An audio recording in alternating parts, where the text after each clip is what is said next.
अनुग्रहित दिन के लिए प्रभु को धन्यवाद देते हैं और सारी महिमा प्रभु को देते हुए आप सभी का वचन की सेवा में स्वागत करते हैं।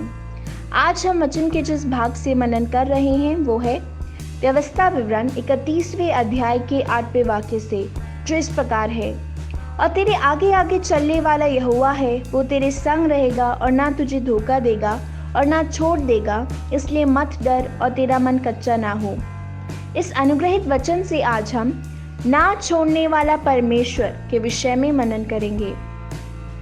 परमेश्वर हमारे आगे आगे चल रहा है, हमारे संग है, हमें छोड़ेगा नहीं, इसलिए डरो मत कहने वाले बहुमूल्य संदेशों में से एक है ये वचन जो हमने पढ़ा।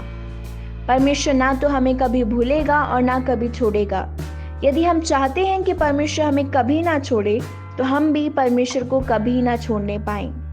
परमेश्वर के नाम से, परमेश्वर की इच्छा के विरुद्ध हम कर रहे हर एक बात को छोड़ने के लिए तैयार होने पाए।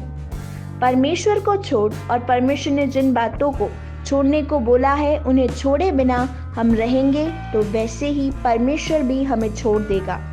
ऐसा इसी अध्याय के 16वें और 17वें वाक्य में स्पष्ट लिखा है। इंदिरा गांधी के पिता राजीव गांधी के बारे में इस प्रकार सुना है कि वो बहुत ही जिद्दी थे। विदेश में बनी चीजों का वो अपने घर में उपयोग नहीं करा करते थे, इंडिया में निर्मित चीजों का ही उपयोग करते थे। इंदिरा गांधी जब छोटी बच्ची थी, उस वक्त पेरिस से एक रिश्तेदार उनके घर आए और उन्हें एक विदेशी वस्त्र दिया, लेकिन उसे लेने से इंदिरा गांधी की मां ने उन्हें मना कर दिया। उनकी मां ने उन्हें इसलिए मना किया क्योंकि कुछ ही दिन पहले उनके घर से सारी विदेशी चीजों को इकट्ठा कर इंदिरा गांधी के पिता ने जला दिया था। लेकिन जो लोग रिश्तेदार बनकर आए थे, उन्होंने इस प्रकार बोला, आप माता पिता जो करना है करें, लेकिन इस बच्ची ने क्या किया है? इस बच्ची को ये नया वस्त्र पहनकर हमारे सामने आने तो दे, हमें बच्ची को नया वस्त्र पहन एक बार देखने तो दे। ऐसा बोलने पर इंदिरा गांधी मन में बहुत दुखी हुई। छोटी बच्ची का मन ये समझ नहीं पा रहा था कि वो अपनी माँ की बात माने या उन रिश्तेदारों की बात मान वो वस्त्र पहन ले। लेकिन उन्होंने जल्द ही ये निर्णय लिया और इन रिश्तेदारों से इस प्रकार बोली, मुझे ये वस्त्र नहीं चाहिए। अपने पिता की इच्छा क्या है ये जानकर उसको पूरे मन से स्वीकारते हुए अपने सामने रखे उस विदेशी वस्त्र को ना पहनने वाली बच्ची को उन रिश्तेदारों ने ऐसे ही नहीं जाने दिया। उन्होंने देखा कि इंदिरा गांधी के हाथ में एक खिलौना था जो विदेश का बना हुआ था। रिश्तेदारों ने निंदा करते हुए कहा, यदि तुझे ये विदेशी वस्त्र नहीं चाहिए तो तू ये विदेशी खिलौना लेकर क्यों घूम रही है? इस बात ने उस छोटी बच्ची को बहुत दुख पहुंचाया। अपने खिलौने को छोड़ने के बारे में सोचकर ही वो बहुत घबरा गई। अपने राज्य की तरफ उसके कर्तव्य और अपने खिलौने के लिए उसके प्रेम के बीच में वो फंस गई, जो उसके मन में बहुत से विचार लेकर आया। लेकिन बिना हार माने वो अपने खिलौने के साथ घर की छत में गई और माचिस लेकर खिलौने को जला दिया।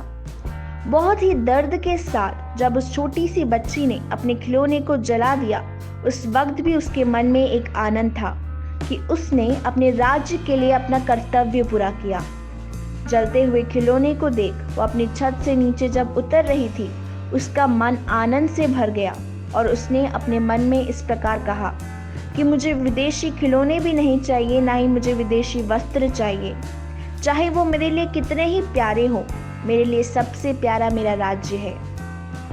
हाँ प्रियो, अपने राज्य के लिए विदेशी वस्त्र और अपने प्यारे खिलौने तक को छोड़ने के लिए तैयार हुई उस छोटी बच्ची का मन यदि हमारे पास भी होगा तो हम हमारे परमेश्वर को छोड़े बिना, परंतु परमेश्वर ने जिन बातों को छोड़ने के लिए बोला है उन्हें हम भी पूर्ण मन से छोड़ने के लिए तैयार होंगे।